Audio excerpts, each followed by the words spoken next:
أعوذ بالله من الشيطان الرجيم بسم الله الرحمن الرحيم الحمد لله رب العالمين الرحمن الرحيم مالك يوم الدين إياك نعبد وإياك نستعين اهدنا الصراط المستقيم صراط الذين أنعمت عليهم غير المغضوب عليهم ولا الضالين آمين۔ الحمدللہ رمضان المبارک کا مہینہ اللہ کے فضل و کرم سے شروع ہو چکا،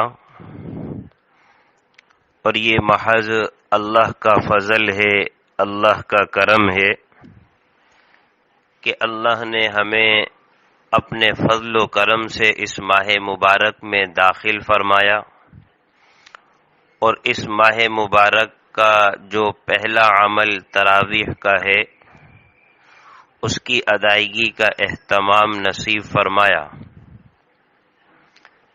اللہ کا جتنا شکر ادا کیا جائے کم ہے۔ اللہ پورے ماہ ہمیں تراویح پڑھنے کی توفیق نصیب فرمائے۔ تراویح کے متعلق یہ بات سمجھ لینا چاہیے کہ رمضان المبارک میں پورے رمضان تراویح کا پڑھنا سنت مؤکدہ عمل ہے۔ جو مرد اور عورت بغیر کسی عذر کے تراویح کو ترک کرے گا وہ گنہگار ہوگا۔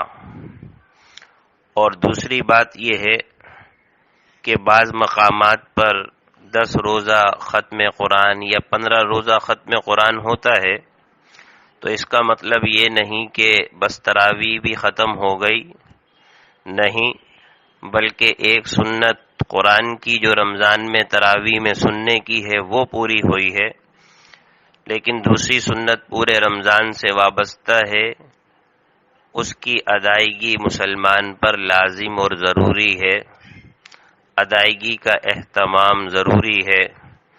اللہ ہم سب کو پورے رمضان اس کی ادائیگی کی توفیق نصیب فرمائے۔ بہرحال یہ رمضان کا مہینہ ہے تو اس رمضان کی اہمیت کو سمجھ لیا جائے تو پھر اس کا گزارنا انشاءاللہ ہمارے لیے بہت آسان رہے گا۔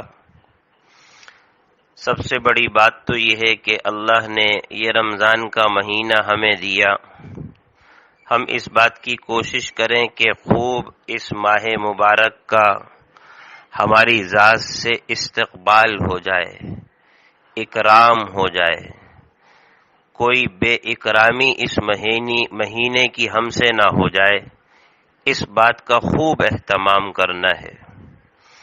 اتنا عظمت والا مہینہ ہے یہ کہ اللہ عز و جل اس کے متعلق یعنی کہ اللہ کے نبی صلی اللہ علیہ وسلم فرما رہے ہیں کہ شہر اللہ، یہ اللہ عز و جل کا مہینہ ہے، کہ اس مہینے کی نسبت اللہ کی طرف ہو گئی۔ آپ کی شان، آپ کا مقام اللہ اور بڑھائے۔ جو سننے والے ہیں، اب اگر آپ کی طرف کوئی چیز منسوب ہو جائے تو آپ کی عظمت اور شان کی وجہ سے وہ چیز بھی عظمت والی ہو جاتی ہے۔ العظمت للہ الکبریاء للہ، ساری بڑائیاں اللہ کے لیے ہیں۔ اب اس مہینے کی نسبت اللہ کی طرف ہو گئی تو اس سے اندازہ کر لیا جائے کہ اس ماہ مبارک کا کیا مقام اور مرتبہ ہے کہ اس کو کہا گیا شہر اللہ، اللہ کا مہینہ۔ اس نسبت کا خیال کیا جائے، اس نسبت کا خیال کیا جائے، اس نسبت کو مد نظر رکھتے ہوئے اس ماہ مبارک کا اکرام کیا جائے، احترام کیا جائے، استقبال کیا جائے۔ اللہ نے یہ ہمیں مہینہ دیا، بہت عظمت والا مہینہ اللہ نے ہمیں دیا۔ سچی بات یہ ہے کہ ہم تو اس قابل اور لائق نہیں تھے، اللہ نے ہمیں پھر بھی نواز دیا۔ اللہ کے نبی صلی اللہ علیہ وسلم کے متعلق تو آتا ہے 2 مہینے پہلے اللہ کہ نبی صلی اللہ علیہ وسلم اللہ کی بارگاہ میں دعا فرماتے ہیں، اللہم بارک لنا فی رجب و شعبان وبلغنا رمضان. تو ایسے میں آدمی اندازہ کر لے کہ ہم نے کتنا اللہ سے مانگ لیا. کیا 2 مہینے پہلے مانگتے رہے یا اللہ سے سوال کرتے رہے، لیکن اللہ نے ہمیں پھر بھی نوازا، اللہ نے ہمیں پھر بھی عطا کیا. تو اس کی یہ ایک شان ہے. دوسرا اس مہینے کی شان کہ قرآن اس ماہ مبارک میں نازل ہوا. شہر رمضان الذی انزل فیہ القرآن. اس سے بھی اس کی عظمت کا اندازہ کر لیا جائے. تیسرا یہ کہ اس میں اللہ عز و جل شیاطین کو قید فرما دیتے ہیں کہ ہم بآسانی اللہ کی عبادت کر سکیں. چوتھا یہ کہ آسمان کے دروازے آج ہی کی رات سے کھول دیے گئے. اس مہینے کی شان ہے کہ آج ہی سے، پہلی رات ہی سے آسمان کے دروازے کھول دیے گئے. اور ایک اس کی شان یہ کہ جنت اس ماہ مبارک میں خوب آراستہ کی جاتی ہے روزے داروں کے واسطے. اور اسی طرح سے جنت کے دروازے پہلی رات سے کھول دیے جاتے ہیں، جہنم کے دروازے بند کر دیے جاتے ہیں. ندا دینے والا ندا دیتا ہے، آواز دیتا ہے کوئی گناہ گار جس کی گناہوں کے حوالے سے توبہ قبول کر لی جائے، ہے کوئی توبہ کرنے والا کہ خطاؤں کی حوالے سے اس کی توبہ قبول کر لی جائے، ہے کوئی سوال کرنے والا جس کو دے دیا جائے، عطا کر دیا جائے، ہے کوئی دعا کرنے والا جس کی دعا کو قبول کر لیا جائے. یہ اس ماہ مبارک کی برکت اور شان ہے. اور ہم روزانہ جو افطار کرتے ہیں، روایت میں آتا ہے افطار کے وقت اللہ عز و جل 60,000 بندوں کو جہنم سے آزاد فرما دیتے ہیں. اور پھر جب عید کا دن ہوتا ہے تو جتنا مجموعہ ہے پورے مہینے کے حساب سے اللہ اس مجموعے کو جہنم سے آزاد فرما دیتے ہیں. ایک روایت میں آتا ہے 6 لاکھ افراد کو اللہ عز و جل ہر شب اس کو اللہ اتنے افراد کو جہنم سے آزاد فرماتے ہیں. اور پھر جب آخری شب ہوتی ہے تو جتنا مجموعہ روزانہ کے اعتبار سے 6 لاکھ کے حساب سے بن جائے، آخری دن مجموعہ اللہ اتنے افراد کو جہنم سے آزاد فرماتے ہیں. ایک روایت میں آتا ہے 10 لاکھ افراد کو اللہ عز و جل افطار کے وقت جہنم سے آزاد فرماتے ہیں. اور پھر آخری دن رمضان میں اسی قدر سارے مجموعے کو. یعنی اشارہ اس بات کی طرف ہے کہ اللہ ان گنت لوگوں کو اس ماہ مبارک میں جہنم سے آزاد فرما دیتے ہیں، جنت کے دروازے کھول دیے جاتے ہیں. یہ مہینہ ہے. اور اس مہینے میں کوئی نفل پڑھے تو ثواب فرض کا ہے، فرض پڑھے تو 70 فرضوں کا ثواب ہے. تو میرا عزیزو، در حقیقت بتانا یہ ہے کہ اس مہینے کی قدر و منزلت ان تمام چیزوں سے پہچان لی جائے، جان لی جائے کہ کتنا عظمت والا مہینہ ہے، کتنا قدر و منزلت والا مہینہ ہے.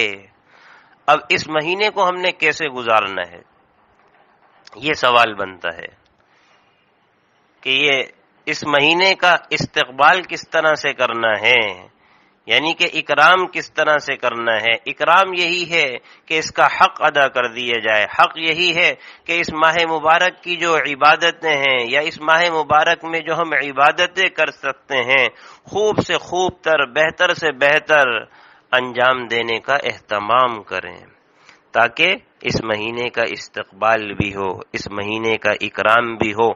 اور یہ بات بھی ہمیں سمجھ آ جائے کہ اس رمضان کے مہینے کو ہمیں کس طرح سے گزارنے کا اہتمام کرنا چاہیے. میرا عزیزو، ایک بات تو یہ ذکر کرتا ہوں کہ پہلے اللہ کی بارگاہ میں آج کی رات پہلی رات ہے، آج کی رات پہلی رات ہے. اللہ کی بارگاہ میں توبہ کر لیں. باری تعالی جو گناہ ہوا، جو کچھ بھی لغزشوں ہوئیں، اپنے فضل و کرم سے اس ماہ مبارک کی پہلی رات کے طفیل ہمیں معاف فرما، ہمارے گناہوں سے درگزر کا معاملہ فرما. ہم بہت گناہ گار ہیں، اپنا فضل فرما.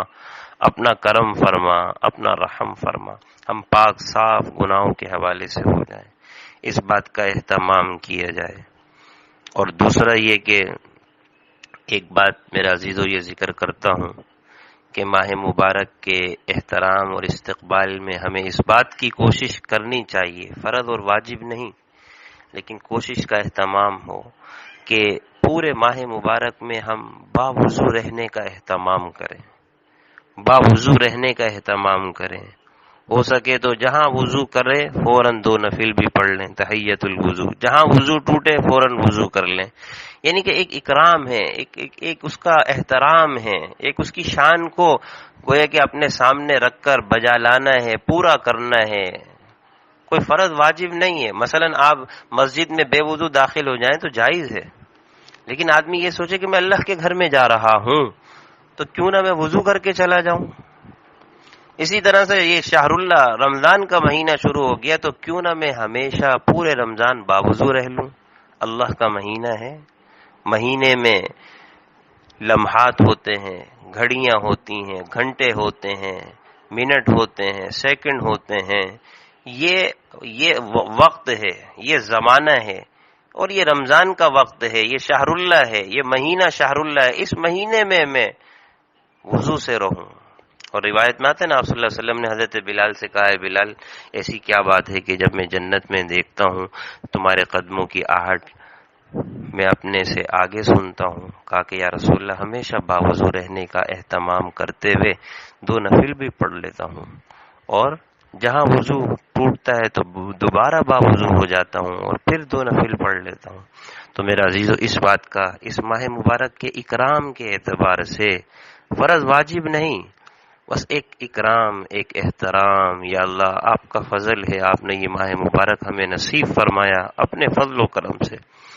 اور تیسری بات یہ ہے کہ اس ماہ مبارک میں وقت ضائع نہ کریں، وقت ضائع نہ کریں، اپنا نظام الاوقات بنائیں، کس طرح سے صبح ہے، کس طرح سے دوپہر ہے، کس طرح سے شام ہے، کس طرح سے رات ہے، کیا افطار ہے، کیا سحری ہے، ایک نظام سے اپنے وقت کو گزاریں۔ یہ مہینہ ایک لمحہ اس کا ضائع نہ ہو، ایک وقت ساعت اس کی ضائع نہ ہو، ہر اعتبار سے اس میں آدمی اللہ کے حضور بسجود، اللہ کے حضور لبیک یاد کرنا، ذکر و اذکار کا خوب اہتمام کرے، تو فضول ہمارا وقت ضائع نہ ہو۔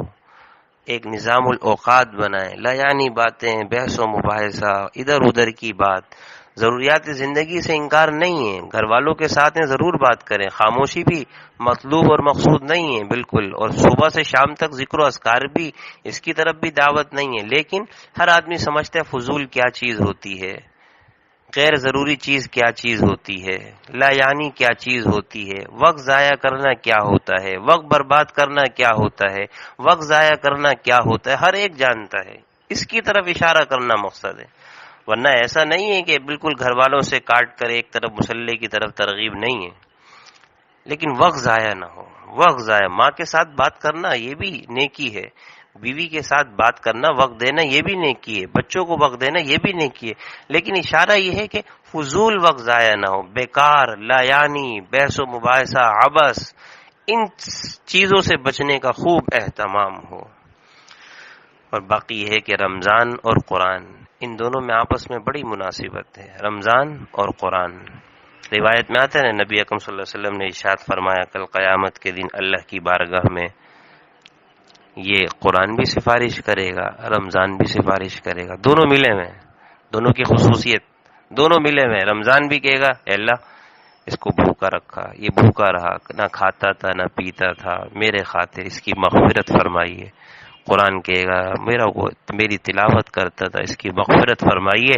معلوم یہ ہوا کہ رمضان اور قرآن کا آپس میں ایک تعلق ہے، اس اعتبار سے میرا عزیز و رمضان میں خوب قرآن کا اہتمام کریں، قرآن سے اللہ کا قرب نصیب ہوتا ہے، میرا عزیز و رمضان سے بھی اللہ کا قرب نصیب ہوتا ہے۔ لعلکم تتقون، تمہارے اوپر روزے ہیں تاکہ تم تقوی، پرہیزگاری یہی ہے، اللہ کو راضی کرنا، اللہ کے قریب ہونا، اللہ کی اطاعت فرما برداری میں لگنا، یہی تو اللہ کی قربت ہے۔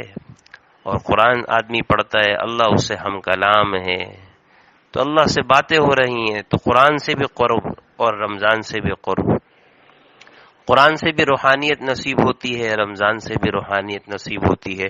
لہذا پورے رمضان اس بات کا اہتمام ہو کہ کم سے کم ایک پارہ روزانہ تلاوت ہو جائے، ایک پارہ تلاوت ہو جائے کم سے کم۔ اس میں یہ ہے کہ ایک پارے میں 4 پاؤ ہوتے ہیں، فجر میں 1 پاؤ پڑھ لیا، ظہر میں 1 پاؤ پڑھ لیا، عصر میں 1 پاؤ پڑھ لیا، مغرب میں 1 پاؤ پڑھ لیا، یا اس کو 5 حصوں پہ تقسیم کر لے آدمی، ایک پارہ کم سے کم قرآن کریم۔ اور قرآن کریم میں ایک بات عرض کرتا ہوں، مقابلہ نہ ہو کہ 10 پڑھیں گے، 15 پڑھیں گے، 20 پڑھیں گے، نہیں، اچھی طرح سے اللہ کے ساتھ گوئے کہ ہم کلام ہوں، ایک طور سے، طریقے سے، ایک محبت سے، ایک عقیدت سے، ایک لگاؤ سے قرآن پڑھنے کا اہتمام ہونا چاہیے۔ اور اسی طرح سے پھر اللہ کا ذکر بھی اس ماہ مبارک میں خوب ہو۔ آپ صلی اللہ علیہ وسلم نے فرمایا نا کہ دیکھو 2 چیزیں ہیں کثرت کرنی ہے، لا الہ الا اللہ، استغفر اللہ، 2 چیزیں اور ہیں اللہ سے مانگنی ہے، اسألک الجنہ، اعوذ بک من النار۔ یوں سمجھ لیں یہ رمضان کا وظیفہ ہے۔ بعض لوگ پوچھتے ہیں رمضان کا وظیفہ کیا ہے؟ رمضان کا وظیفہ یہی ہے، لا الہ الا اللہ، استغفر اللہ، اسألک الجنہ، اعوذ بک من النار۔ ٹھیک ہے، اور پڑھنے کی توفیق ہو جائے، انکار نہیں ہے، آدمی اور بھی پڑھنے کا اہتمام کر لے، سبحان اللہ و بحمدہ، سبحان اللہ العظیم، لا حول ولا قوت الا باللہ۔ اور اس کے بعد نوافل کا خوب اہتمام کیا جائے، تحیت الوضو ہے، تحیت المسجد ہے، اشراق ہے، چاشت ہے، اوابین ہے، تہجد ہے، صلاۃ التوبہ ہے، صلاۃ التسبیح ہے۔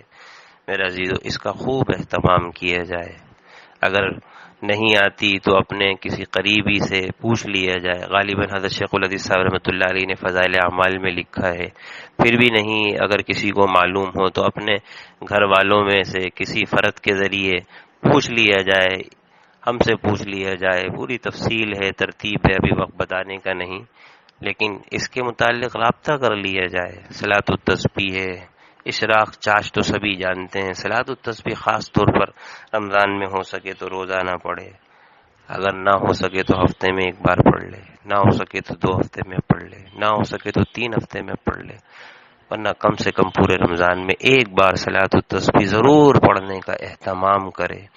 اور اسی طرح سے اللہ کے حضور خوب دعا کا بھی اہتمام کیا جائے، یہ مہینہ دعاؤں کی بھی قبولیت کا ہے۔